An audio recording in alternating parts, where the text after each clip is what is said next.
Hey champions, today I have for you amazing bleed rend setup to level up your barbarian really quickly like there is no tomorrow, and your enemies will have more issues than your ex-girlfriend because most likely they will be all the time stunned, vulnerable and immobilized, so you can deal any sort of damage on their heads without breaking a sweat. It's really fun setup to use. I'm using shouts in this one and dead blow as cherry on top of the cake for final blow. Everything works really together nicely with our stomp / earthquake. But before we continue, quick word from the sponsor DVING.net.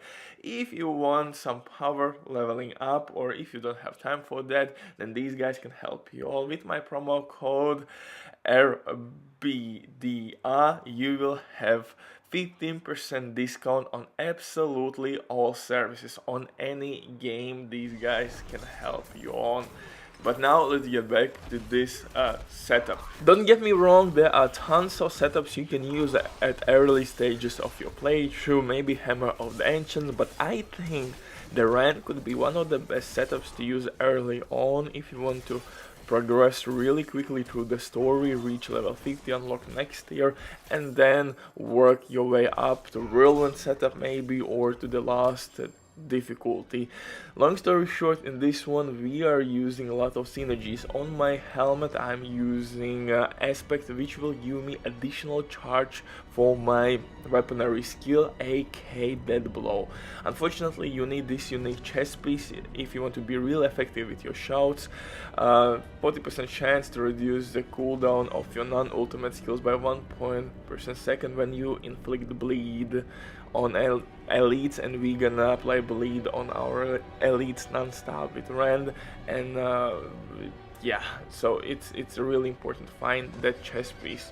It will help you a lot when we're gonna berserk, and we're gonna berserk a lot. We're gonna stun enemies and deal damage to them.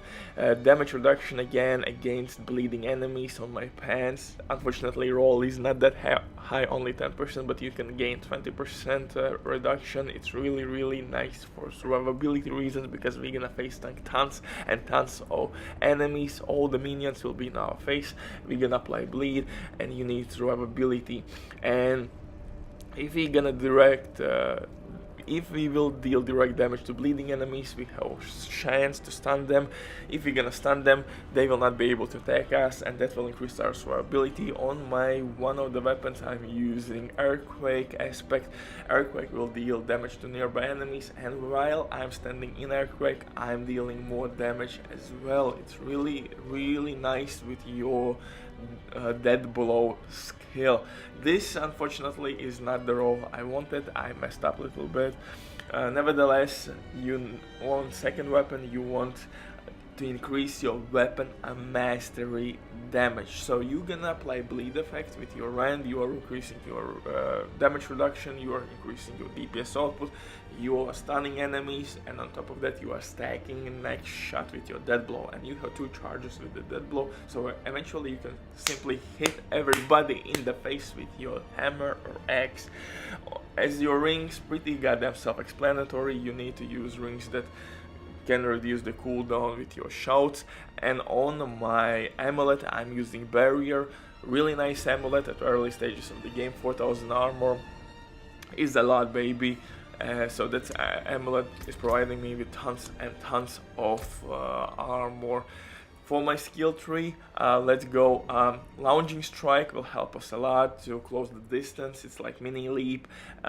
Pretty dope skill to use at early stages of the game, especially the Rend. I strongly recommend you to spec Rend really quickly, and Furious Rend will give us actually Fury. So we don't need well, at early stages you need Fury, so go with Furious Rend. Later on, once you're gonna reach 30, level 40, I would recommend you to deal more damage to vulnerable enemies, because we're gonna make them basically every enemy around us will gonna be vulnerable, and for that reason use 3 points at pressure point skill part.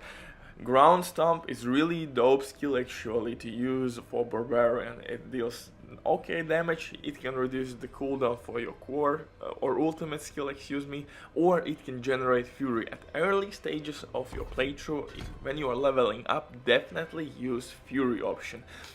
Later on, if you want to berserk or maybe use ancient's power, then go with cooldown reduction for your ultimate skill. But at early stages, fury. Well, all the shouts pretty goddamn self-explanatory. Increase damage, decreasing incoming damage, and you're generating resources. Mobility for me is the really key point with Barbarian because he's slow as F, and I love that little bit of quickness in him, and he dodges a little bit better. You can take a lot of shit on you. Basically everything and everybody will pour on your heads, even if you're gonna stand in poison.